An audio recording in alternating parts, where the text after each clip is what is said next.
बिस्मिल्लाहिर्रहमानिर्रहीम अस्सलाम वालेकुम। Welcome back to the channel. I hope आप सब खैरियत से होंगे, जहाँ भी रहें आबाद रहें, हंसते मुस्कुराते रहें। नौशाइन किचन में आज मैं आपसे शेयर करूंगी बहुत ही टेस्टी और ख़ूबसूरत जलेबी की रेसिपी। मौसम कोई भी हो, जलेबी एक ऐसी चीज़ है जो कि हर मौसम में ही गरम गरम अच्छी लगती है।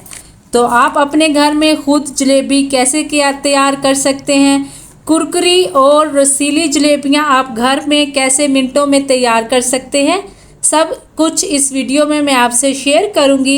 यकीन करें, इस वीडियो को देख लेने के बाद अगर आप पहली बार भी जलेबी बनाएंगे तो बिल्कुल परफेक्ट बनकर तैयार होगी।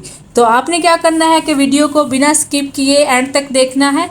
तो चलते हैं जी, जलेबी बनाना स्टार्ट कर लेते हैं। बिस्मिल्लाहिर्रहमानिर्रहीम। सबसे पहले तो यहाँ पे एक बाउल में ले लेंगे जी 1 कप मैदा, और जलेबी को कुरकुरा टच देने के लिए इसमें ऐड करेंगे 2 टेबलस्पून चावल का आटा।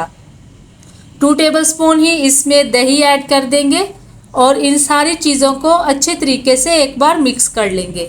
इनको मिक्स करने के बाद थोड़ा थोड़ा पानी इसमें ऐड करते जाएंगे और इसका एक बैटर बनाकर तैयार करेंगे।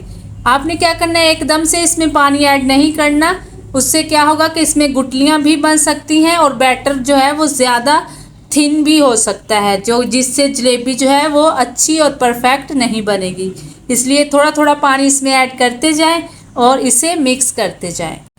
अगर आपके पास चावल का आटा नहीं है तो आप कॉर्नफ्लोर भी इसमें ऐड कर सकते हैं या फिर अरारोट का इस्तेमाल भी कर सकते हैं।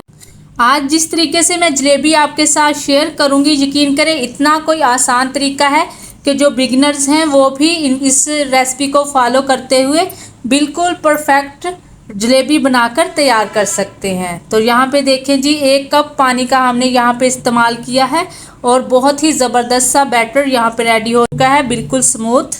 अब इसको मार्केट लुक देने के लिए, जैसी मार्केट में जलेबियाँ मिलती हैं, इसमें ऐड कर देंगे ऑरेंज फूड कलर 2 चुटकी के करीब। अगर आप सादा वाइट जलेबी बनाना चाहते हैं तो फिर कलर ऐड ना करें, और अगर आप कलर वाली बनाना चाहते हैं तो फिर 2 चुटकी कलर इसमें ऐड करें और इसे अच्छे तरीके से मिक्स कर लें। इस बात का आपने ख्याल रखना है कि बैटर में कोई भी गुठली वगैरह जो है वो नहीं होनी चाहिए, बैटर बिल्कुल स्मूथ होना चाहिए। तो देखिए जी, बैटर रेडी हो चुका है। अब इसे कवर करके 15 से 20 मिनट का रेस्ट देंगे। तब तक हमने क्या करना है कि यहाँ पे चाशनी बनाकर तैयार करेंगे। एक फ्राई पैन लेंगे, उसमें ऐड कर देंगे 1 कप के बराबर चीनी। जिस कप से चीनी लेंगे उसी कप से हाफ कप इसमें पानी का ऐड कर देंगे। अब हमने यहाँ पे 1 तार या 2 तार वाली चाशनी बनाकर तैयार नहीं करनी है, बस चीनी को मिक्स करेंगे और 2 से 3 मिनट चाशनी को कुक करेंगे। बस ये हल्की सी चिपचिपी होनी चाहिए कि अगर हम इसे हाथ पे लगाएं तो हमें ये हल्की सी चिपचिपी लगे और ऐसे लगे जैसे हाथों पे ऑयल लगा है, बस। और यहाँ पे हमने कोई 1 तार वाली चाशनी नहीं बनानी, उससे क्या होगा कि ये थिक हो जाएगी और जलेबी के अंदर चाशनी जो है वो नहीं जाएगी और रसीली जलेबी बनकर तैयार नहीं होगी। तो चीनी मेल्ट हो चुकी है, 2 से 3 मिनट चाशनी को पका लेंगे। तो जो छोटी छोटी बातें होती हैं इनका ख्याल ज़रूर रखा करें, इससे क्या होता है रेसिपी बिल्कुल परफेक्ट बनती है। तो माशाल्लाह से यहाँ पे चाशनी रेडी हो चुकी है। फ्लेम को ऑफ कर देंगे और इसे एक बाउल में निकाल लेंगे। तो माशाल्लाह से यहाँ पे देखिए जी, बैटर को रखे हुए 20 मिनट हो चुके हैं। अब हमने क्या करना है कि इसमें ऐड कर देंगे बेकिंग पाउडर 1/4 टीस्पून और इसको अच्छे तरीके से मिक्स कर लेंगे। अगर आपके पास बेकिंग पाउडर नहीं है तो आप इसमें खाने का सोडा भी ऐड कर सकते हैं, लेकिन बाज़ार में जो जलेबी बनाई जाती है उसमें अमोनियम का इस्तेमाल किया जाता है। लेकिन अगर आपके पास बेकिंग पाउडर या अमोनियम नहीं है तो आप खाने के सोडे का इस्तेमाल भी कर सकते हैं। तो बेकिंग सोडा ऐड करने के बाद इसे अच्छे तरीके से मिक्स कर लेंगे और फ़ौरन से जलेबी बनाना स्टार्ट कर देंगे। अब हमने बैटर को मज़ीद रेस्ट नहीं देना। यहाँ पे मैं पाइपिंग बैग और नोज़ल का इस्तेमाल कर रही हूँ, इससे जलेबी बनाऊंगी। अगर आपके पास पाइपिंग बैग नहीं है तो आप किसी भी शॉपर का यूज़ कर सकते हैं।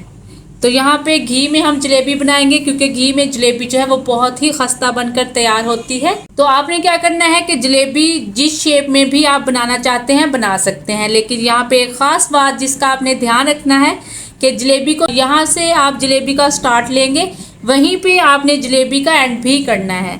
तो देखें जी, इस तरह से गोल गोल घुमाते हुए फिर अंदर की तरफ ले जाएंगे और इसे अच्छे से लॉक कर देंगे।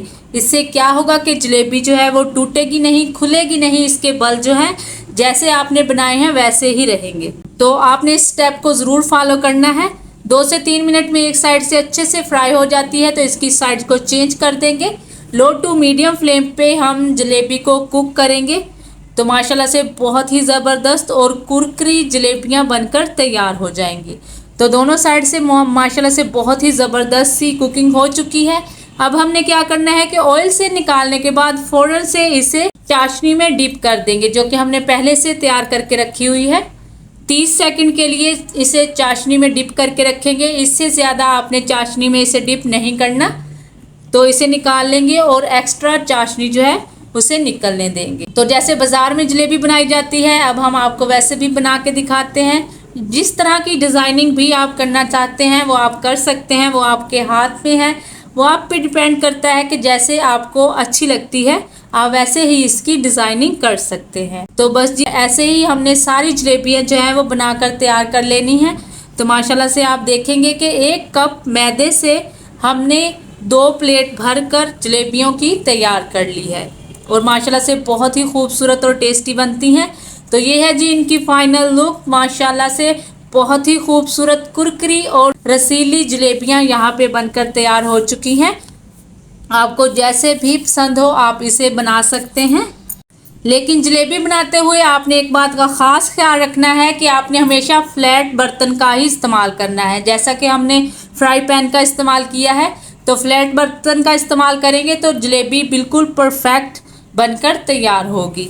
तो माशाल्लाह से रस भरी जलेबियाँ यहाँ पे गर्मा गर्म रेडी हो चुकी हैं। आप इनको सर्व कर सकते हैं। मौसम गर्मा में बनाएं या फिर मौसम सरमा में, बरसात में या फिर सावन में, आप कभी भी इसे बनाकर इंजॉय कर सकते हैं। आप अपनी फैमिली को बना कर दें या फिर मेहमानों को, इंशाल्लाह सबको बहुत ही पसंद आएंगी और बहुत ही टेस्टी बनकर तैयार होती हैं। आपने एक बार इस रेसिपी को ज़रूर ट्राई करना है और अपना प्यारा सा फीडबैक भी देना है।